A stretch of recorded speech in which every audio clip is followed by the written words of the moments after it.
So good evening, everybody. We're at the wrap-up of the Global Landscape Forum here in Nairobi, day 2. And here with me is Tony Simons, who is the Director General of the World Agroforestry Centre, GLF, based here in Nairobi. Good evening, Tony. It's a pleasure to have you here. Thank you, Alex. Good evening to you as well. So you've been here throughout the GLF, and you've been with us almost at every GLF edition, and just recently finished the policy plenary. Can you tell us a bit more about the main discussion points, because policy is such an important point when we're such an important element when we talk about landscape restoration. So yes, this is not the first Global Landscape Forum, and indeed it won't be the last, but this is the very first regional Global Landscape Forum. And we ended with a delightful policy platform. We had 4 stunning panelists that gave us a tour of Africa and the nuances of the history, the relevance to people, the kind of enterprises that go on in the country, and therefore tailoring policies to drive change in the management of landscapes. I was really taken by the Minister for Ethiopia, His Excellency Kebede E.M. Daud.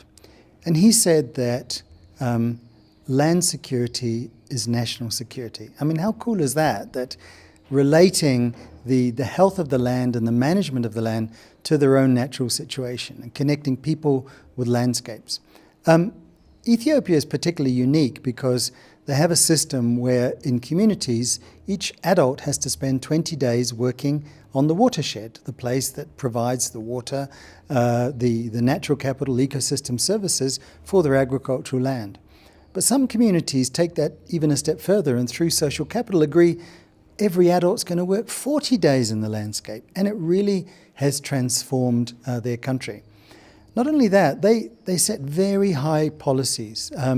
They have a growth and transformation strategy. They have climate resilience and green economy plans, and through those cascade policies and plans right down to local level. And it is amazing.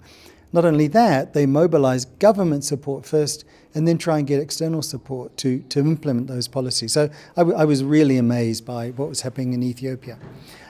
We were also treated to Madam Sek's view on Senegal. Now, Madam Voragana Sek, she told us about this wonderful council that they have. And it's 120 people, 120 experts, advising the minister. And I know of no other country in the world where you have almost a parliament of economic, environmental, social council with 120 experts and very, very real key think leaders in their areas that advise a minister on the economy, the sociology, and the environmental dimensions of their landscapes. And, you know, Senegal is quite a small country. It is very populated, but agriculture is so keen to them. And Madam Sek reminded us that all of this landscape management has got to be gender balanced, gender equitable, because without that, and she brought a real passion to the change in policy and the linking it up to equity in managing those landscapes. Our third policy specialist was Munhamo from Fanapan. Now, that started out as a very small boutique Southern Africa policy group. They now serve 22 countries in Africa: West Africa, East Africa, Central Africa, and Southern Africa. And what they realized was that the interconnectedness between all of these issues was very important, and aligning public goods with private interests. And that was, they feel, the secret. And in cascading some of these policies from global level to regional to national, subnational, and down to local was key to really driving that change. And some wonderful stuff. You've got to go online to see what Munhamo was sharing with us in that. Now, we talk a lot about government policy and individuals' policy, but it was great to have Stephen Sita as well from Havilah Industries in Uganda. And what they were saying was that the corporate policies, the company policies, could also be aligned to national policy. And what they saw was in the areas where they had private forest plantations, there was less pressure on the surrounding forests because of their company policies in driving and connecting those people with the landscape and the policy and what was happening there. So it was absolutely fascinating session, Alex. And I think the audience were very much taken at the end with a call from the ministerial advisor in El Salvador. And El Salvador at the next UN General Assembly in September in New York are going to propose to the world a UN decade on ecological restoration.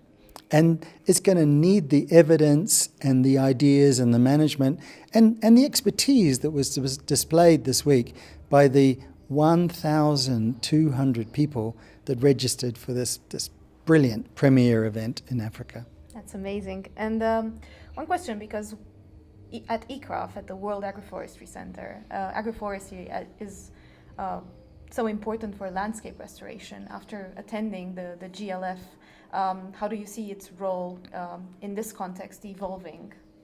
Well, put very simply, agroforestry is about trees in rural landscapes, and trees are wonderful things. I mean, if you asked an architect and an engineer and a designer to come up with something better than a tree, they couldn't. Trees are fantastic.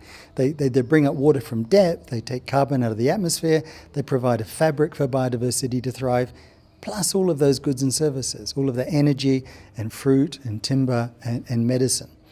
The World Agroforestry Centre has been working on agroforestry now for 40 years. Indeed, it's our 40th anniversary this year. Congratulations. And thank you very much, Alex. And we're delighted with the support that we've received from national governments, from investors, donors and partners. And that legacy over the last 40 years of $1.2 billion of investment to come up with this amazing group of knowledge products, knowledge services and expertise to help transform those landscapes. Because it's great to have pledges, it's great to have commitments, but at the end of the day we need those technical and social and policy solutions to drive that change, to give those people an enterprise, to give those people a livelihood worth living.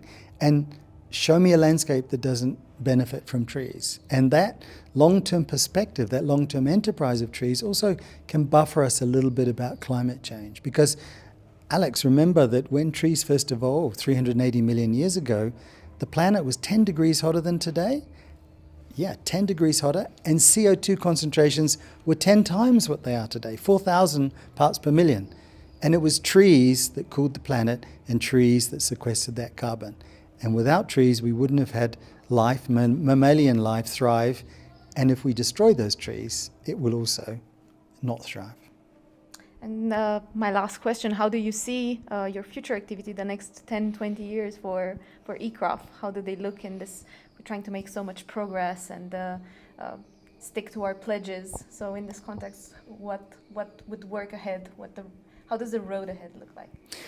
So our pledges to our partners, to our investors and to the beneficiaries of our work is that we are going to be working harder on trying to connect this legacy, this $1.2 billion legacy of knowledge products that we have, and translate those into services. Translate those better into more design, more delivery, and more decision support for those key investments that need to be made, as well as continuing with the capacity development, the networking, convening, and supporting brilliant events like the Global Landscape Forum, because it is the premier landscape meeting in the world. It is the one that connects private sector with NGOs, with national governments, with universities, with individual community groups, and staggeringly the youth. I mean, the youth sections always in these Global Landscape Fora are so enlightening. And if you listen to the closing statements of Joy Abraham in the closing plenary, I mean, have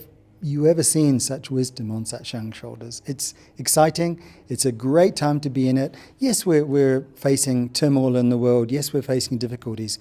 But the kind of energy, enthusiasm and momentum that's been built this week, ICRAF guarantees it will step up to its part in helping change and being an honest partner in that, and look forward to amazing transformation in the rural landscapes.